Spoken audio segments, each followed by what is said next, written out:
सभी प्रदेशवासियों को मेरा नमस्कार।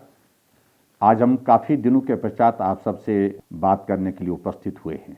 पिछले दिनों हिमाचल प्रदेश में कोरोना वायरस के मामलों में बढ़ोतरी हुई है और स्वाभाविक रूप से यह हम सब के लिए चिंता का विषय है। और ये भी मैं कहना चाहता हूं कि हिमाचल एकमात्र प्रदेश नहीं है, पूरे देश के दूसरे प्रदेशों में भी बड़ी संख्या में कोरोना वायरस में बढ़ोतरी हुई है। हिमाचल प्रदेश में जहां तक अभी हाल की परिस्थिति है, जो मामलों में बढ़ोतरी हुई है, एक तो सबसे बड़ी बात है कि हम जो लोगों को हिमाचल से बाहर जो फंसे हुए थे उनको लेकर के आए, उसके कारण भी हुई। और दूसरे, जब से अनलॉक फेज 2 की शुरुआत हुई है उसके पश्चात हिमाचल प्रदेश में आने जाने का लोगों का जो माध्यम है वो थोड़ा सरल हुआ है। और सरल होने की वजह की क्योंकि हमारी डिजास्टर मैनेजमेंट एक्ट के अंतर्गत जो मिनिस्ट्री ऑफ होम अफेयर की ओर जो हमारी इंस्ट्रक्शन थी, गाइडलाइंस थी, उनका पालन हम कर रहे हैं।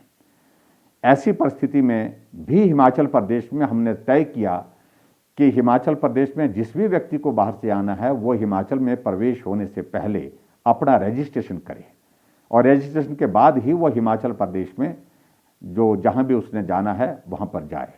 अगर वो रेड हॉट जोन से आ रहा है तो उस सूरत में हमने तय किया था कि वो हिमाचल प्रदेश में आने के बाद उसको क्वारंटीन होना पड़ेगा, इंस्टीट्यूशन क्वारंटीन होना पड़ेगा। और लेकिन उसके बाद अगर रेड हॉट जोन से नहीं है तो उस सूरत में उसको होम क्वारंटीन के लिए आदेश दिए गए हैं। लेकिन ये बात सत्य है कि इस बात को हमको स्वीकार करना पड़ेगा, जो गंभीरता शुरू के दौर में थी कोरोना वायरस के मामलों को लेकर के, उस गंभीरता को आज की नज़र में, आज की तारीख में हम देख रहे हैं कि उसमें बहुत बड़ी कमी आई है। लोग आना चाहते हैं, जाना चाहते हैं, जल्दी में सब लोग हो गए। ऐसी सूरत में ये चिंता का विषय है कि जो नियम हमने बनाए थे, सख्त नियम बनाए थे, जिसके कारण हिमाचल प्रदेश में बहुत बड़ा हमने बचाव किया था कोरोना वायरस से लोगों को संक्रमित होने में, उसमें काफ़ी थोड़ा सा लोगों ने हल्के में लेना शुरू कर दिया।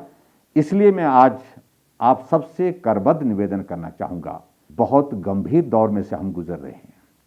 कोरोना वायरस अपने क्लाइमेक्स की तरफ पहुँच रहा है और कोरोना वायरस जब क्लाइमेक्स की तरफ जा रहा है तो ऐसी सूरत में और ज़्यादा सावधान होने की आवश्यकता होगी। इसलिए मेरा आप सबसे निवेदन है कि बिल्कुल जो भी नियम कानून, जो भी व्यवस्थाएं आपको बताई गई हैं, बार बार कहने की आवश्यकता नहीं है, उनका आप पालन करें। मैं इस बात से भी सहमत हूं कि फिलहाल आजकल हिमाचल प्रदेश में जब अनलॉक फेज 2 शुरू हुआ है, सेब का सीजन भी शुरू हो गया है, लोगों की हमारी इकोनॉमिक एक्टिविटीज़ भी शुरू हो गई है, ट्रांसपोर्टेशन भी शुरू हो गई है। इन सारी चीज़ों को रोकना भी उचित नहीं होगा, लेकिन सावधानी करें तो मुझे लगता है कि अभी भी हमारे पास बचाव का बहुत बड़ा रास्ता उपलब्ध है। ऐसी परिस्थिति में सेब के सीजन जो हमारी आर्थिकी को बहुत बड़ी ताकत देता है, वहाँ लेबर की जो ज़रूरत थी, लेबर पहुँची है और लेबर के लिए हमने पहले ही नियम बनाए। जो भी लेबर बाहर से आ रही है उनको हमने कहा कि क्वारंटाइन करना पड़ेगा। क्वारंटाइन करने के साथ साथ में उनके टेस्टिंग करनी पड़ेगी। टेस्टिंग करने के बाद ही वो जो है काम पर जाएंगे। लेकिन कुछ जगह हमने देखा कि उस तरह की परिस्थिति नहीं रही। सेब का सीजन क्योंकि ये बहुत लंबा नहीं चलता है, क्योंकि उसमें हर रोज़ हमको इस बात को भी ध्यान में रखना पड़ता है कि बहुत लंबा काम ये नहीं होता है, सीजन सिर्फ सीजन के वक्त होता है। इसलिए काम के साथ उसमें जो है हमारा समय का बहुत महत्व है। उस दृष्टि से कुछ बातों को लेकर के कुछ जगह ऐसी स्थिति आई है कि वहाँ पर कुछ लोग पहुँचने के बाद जो बाहर से मजदूर आए हैं वो पॉजिटिव निकले हैं। मेरा फिर से निवेदन है कि जो भी लोग अब आएंगे हिमाचल प्रदेश में सेब के सीज़न के लिए, कि मेहरबानी करके हम जो बाहर से आएंगे, हम बाहर से आने वाले सबको जो है 7 डेज़ के लिए, 7 दिन के लिए क्वारंटीन करेंगे, इंस्टीट्यूशन क्वारंटीन करेंगे और उसके साथ साथ में उनको 7 दिन के बाद उनका कोविड का टेस्ट करने के बाद उसके बाद काम करने की इजाज़त देंगे। यही परिस्थिति हमने हिमाचल प्रदेश में जो हमारे कॉन्ट्रैक्ट के पास लेबर आती है उसके लिए भी यही नियम हमने कॉन्ट्रैक्ट के साथ साथ में जो भी हमारी जो फार्म के लिए और भी जो लेबर आ रही है हिमाचल प्रदेश में, उन सब पर लागू होगी। क्योंकि इसके बिना मुझे लगता है कि अब ये वक्त नहीं है, ऐसी परिस्थिति में हमको ये नियम का पालन करना ही होगा। दूसरे, इस बात को लेकर के भी मैं आपके बीच में जरूर कहना चाहता हूं कि कुछ जगह कोताही हुई है। नाहन में, ददाहू में, गोविंदगढ़ में एक शादी के एक कार्यक्रम में बहुत बड़े लोगों की संख्या में लोग पहुंचे, जबकि नियम कानून बनाए गए हैं, लेकिन फिर भी लोग आए और बहुत बड़ा संक्रमण वहां फैल गया। मैं उन सारी बातों में अब जाना नहीं चाहता हूं। मैं सिर्फ इतना जरूर कहना चाहता हूं कि अब हमको बहुत एहतियात और सख्ती के साथ काम करने के लिए आगे बढ़ना पड़ रहा है। मैं आज इस बात को लेकर के कह रहा हूं, आज शाम से 27 तारीख यानी कि 27 तारीख सोमवार तक सुबह तक जो है, नाहन का जो हमारा ददाहू का इलाका है, नाहन का है, गोविंदगढ़ जो है, जहां ये गांव है, कस्बा है, उसमें लॉकडाउन रहेगा, पूरी तरह से लॉकडाउन रहेगा। और ये लॉकडाउन के साथ साथ में मैं ये भी कहना चाहता हूं कि वहां एक्टिव केस फाइंडिंग की हम सारी प्रोसेस शुरू करेंगे और उसके साथ साथ में जो कॉन्टैक्ट ट्रेसिंग की जो जरूरत है ताकि संक्रमण आगे ना फैले, उस काम को इन 3 दिनों के अंदर पूरा करने की कोशिश करेंगे, ताकि कोई भी आदमी जो उनके कांटेक्ट में आया है वो हमारे से टेस्ट से ना छूटे। इस बात को हम सुनिश्चित करेंगे।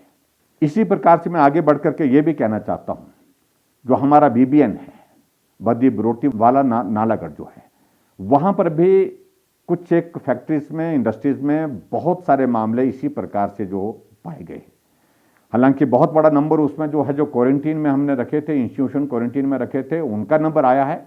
लेकिन एक आधी फैक्ट्री में ऐसी भी परिस्थिति है कि वो लेबर जो अंदर काम के लिए चले गए थे, लेकिन संक्रमण के कारण बहुत सारे लोगों को वो संक्रमित करके चले गए। ऐसी परिस्थिति में हमने ये भी तय किया है कि जहां हमारा बीबीएन का इलाका है, वहां हम कल शाम यानी कल शाम 25 तारीख से 28 तारीख मंगलवार तक सुबह 6 बजे तक वहां पर भी हम लॉकडाउन की आज घोषणा कर रहे हैं, और ताकि वहां पर भी कॉन्टैक्ट ट्रेसिंग हम पूरी कर सकें और उसके साथ साथ में एक्टिव केस फाइंडिंग के प्रोसेस को भी हम कंप्लीट कर सकें।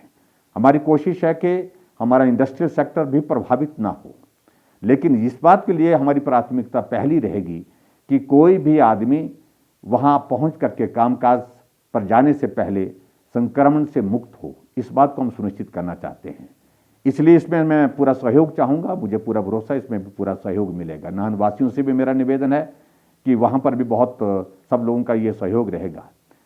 इसी प्रकार से मैं देख रहा हूं कि और जगह भी, मंडी में भी आज बड़ी संख्या में मामले आए हैं, और उसमें एक लंबा थाज की पंचायत है, उस लंबा थाज की पंचायत में बड़ा नंबर आया है, 12 नंबर। तो उसके लिए भी हमने आज कह दिया कि पूरी पंचायत को सील कर दिया जाए और कॉन्टैक्ट ट्रेसिंग जितनी भी है उसको 2 दिन के अंदर उसको संपूर्ण किया जाए, और संपूर्ण करने के पश्चात ताकि कोई भी वहां पर आगे उसकी फैलने की गुंजाइश ना रहे।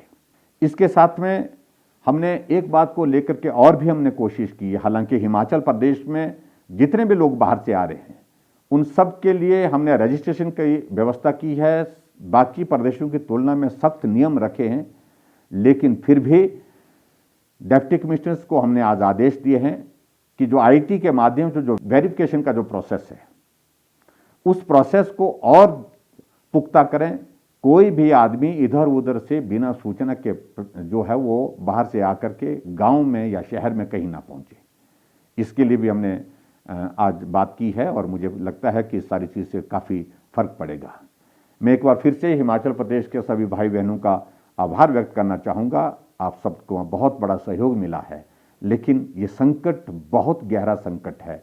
इस गहरे संकट में हम सबको मिलकर के अभी और ज़्यादा आप सबकी मदद की ज़रूरत है, और सरकार कोशिश कर रही है हिमाचल प्रदेश में कोरोना वायरस को हम रोक सकें, कम कर सकें, और जितना जल्दी हम कर सकें इसके लिए हम पूरा प्रयत्न कर रहे हैं, प्रयास कर रहे हैं। आप सबके सहयोग के लिए मैं एक बार आभार व्यक्त करता हूं, लेकिन मेरा फिर से विनम्र निवेदन है सभी हिमाचल वासियों से, जब आप लोगों ने यहां तक सहयोग दिया है, समर्थन दिया है इस दौर में, बाकी राज्यों की तुलना में हिमाचल प्रदेश में अभी भी स्थिति बहुत अलग है।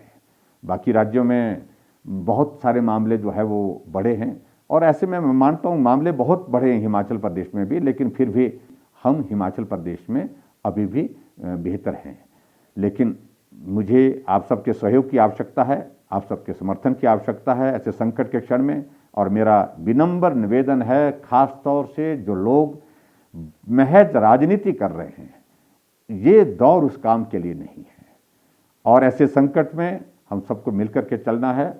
आपके सुझाव का अभिनंदन है, स्वागत है, लेकिन फिर भी मुझे सिर्फ इतना ही कहना है कि हिमाचल प्रदेश को कोरोना के इस संकट से बाहर निकालने के लिए पूरे हिमाचल वासियों की सहयोग की आवश्यकता है।